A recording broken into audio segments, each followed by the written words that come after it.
You got just a hint of a smile maybe at the end there, but Croy is indeed back. She had her game face on. Esther to be on fire. Let's take a look. Today's starting lineups brought to you by Allstate for Gotham. Leanne, 3 changes from their squad last week. Yeah, for me, they have the world-class goalkeeper, obviously Anne-Katrine Berger in there. But we know they have 2 defensive midfielders in there, in Bernard and Hirschfeld. They'll drop a little bit deeper, and I think that will provide a lot of coverage, protecting the back line with this Gotham FC team. Front 3, they are a dream come true. They have so much attacking power, so much pace, and we expect to see Croy Bethune down that left-hand side, providing the service into the box. They'll be interchangeable, and no doubt Trinity Robin will be coming off the bench. No changes for that Washington Spirit lineup from the team that started last week against Portland, wound up getting the 2-1 win through that last-minute stoppage time goal from Trinity Rodman. As they're ready to get things started for Gotham, as she is back and so is the NWSL. Let's love the game from Harrison, New Jersey. Week 15 of the NWSL regular season going on. Esther on it now. 10 goals leading the NWSL this season, tied with Temwa Shawinga, Kansas City.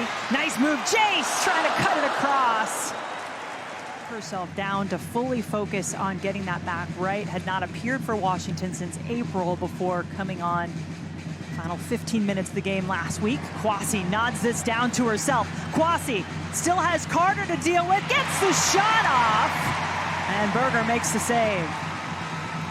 Comfortable save in the end from Anne-Katrine Berger, but Kwasi does fantastically well here. I can't believe also, I think Jalen Howe has to do a better job defensively, protecting the back line, because you don't want to leave Kwasi going up against Jess Carter 1v1 in that situation. She does well to get a shot off, always a comfortable save for Anne-Katrine Berger in that moment, but I think they need to be better defensively, Gotham. They can't allow Kwasi going 1v1 so easily against Jess Carter. Howe has to provide the protection in front of the front back line. Each team officially with 1 shot in the match now. Bethune wins it back for Washington Monday at the near post.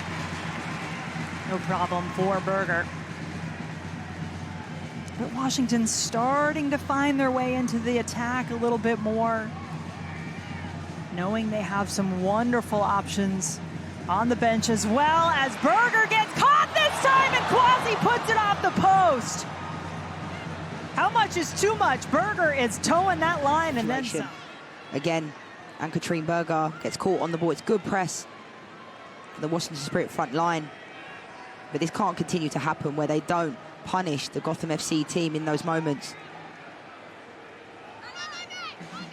Undoubtedly, maybe a little too aggressive and risky with some of those moves, because there's some speed up there coming at you. Gift Monday is going to continue to come at Anne-Katrine Berger, as I think there's times where, you know, people have questioned her not being at the games and that type of stuff. But I think people have to give, you know, players an opportunity to take themselves away, because sometimes you have to take yourself away in order to be better for your team. And I love Trinity Rodman. I think she's top. Well, Leanne, this is what's going on here. You mentioned you thought it should have been a yellow, perhaps even more. This is what is being reviewed as a possible red card on this last play, on the foul on Gabby Carl. I mean, I personally don't think it's a red, but I think a yellow at least, and that's what I was saying. I mean, it's poor. It's a poor tackle from Jace. It's really poor. Really, really poor. But I think, is she making an attempt to go for the ball? The ball's already gone. I'll be surprised if this is given as a red, but I mean, I think it was at least a yellow, at least. Getting all the looks of it here as Jacqueline Metz has gone over to consult with Danielle Chesky, VAR, for this afternoon.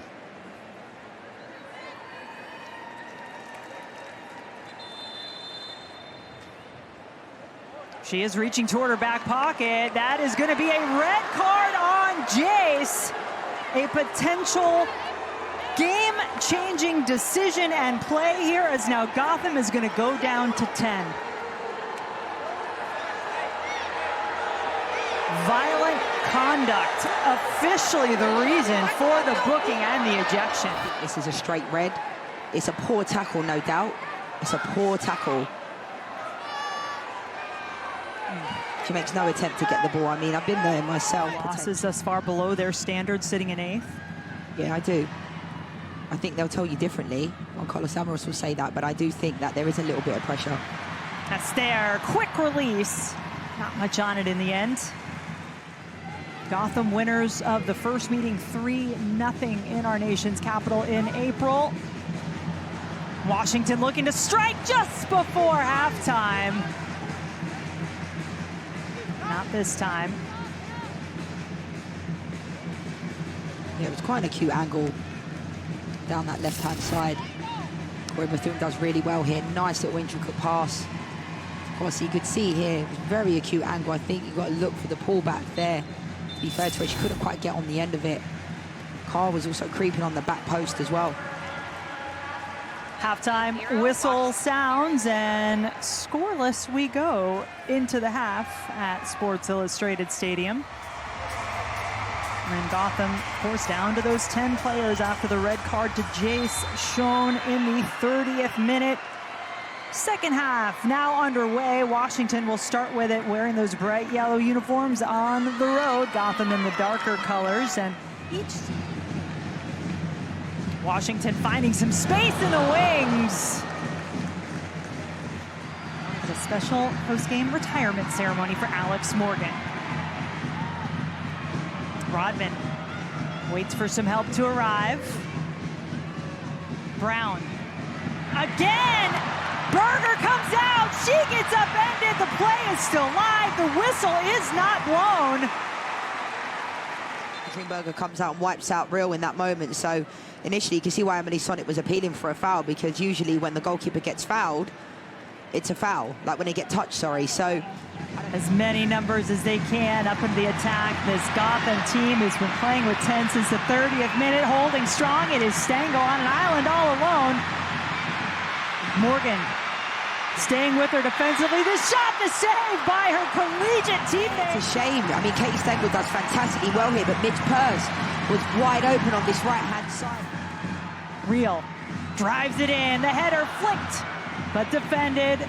Still there for Gotham.